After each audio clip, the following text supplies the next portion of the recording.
Mga gitumbok na nangawat sa kumbinto sa St. Joseph Parish sa Tabunok, Dakbayan sa Talisay, nadakpan sa hot pursuit operation sa kapulisan.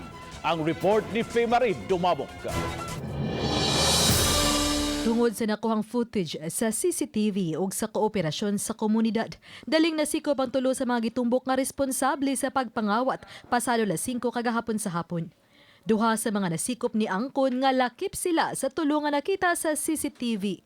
Apan sila na masangil nga gidaldal lang sa gitulo nilang utok sa pagpanglungkab nga si Jovel. Kinsa padayon pang gipangita sa mga pulis. Kining 14 anyos lakip sa nakita sa CCTV footage nga nikamang pasod sa opisina. Matod niya, una kining higayon nga nakahimo siya sa pagpangawat tungod lang sa kagutom. Plano na to Jubil man. Kasi Jovel ato man. Katong gaytom. Wala mo si kwarta, ma'am. Sa oras limang kwarta, Nakaon. ano man, yung masin yung magritan mo. Ako papa, nasa mambaling. Yung mama. Nakagayan. Samtang kining 15 anyos ni angkon nga nakita usab siya sa CCTV nga padung sa gate. Apan giingong nibiya ra usab dayon. Padung na mga ito, ma'am, na nisuot na si Jugbil, ni sunod siya.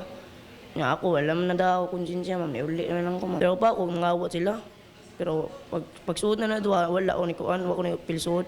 Kining si Jaymar, mihimakak nga doon na siya kalambigitan sa krimen.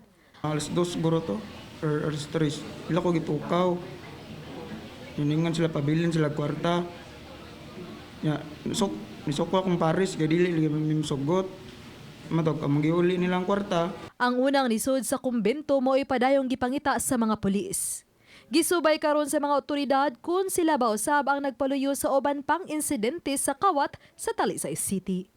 Pag-arestoan nila, we are expecting that some of the previous robbery incidents will be solved. Uban ni Renante Quiñones. Ako si Marie Dumabok. Balitang Bisdak.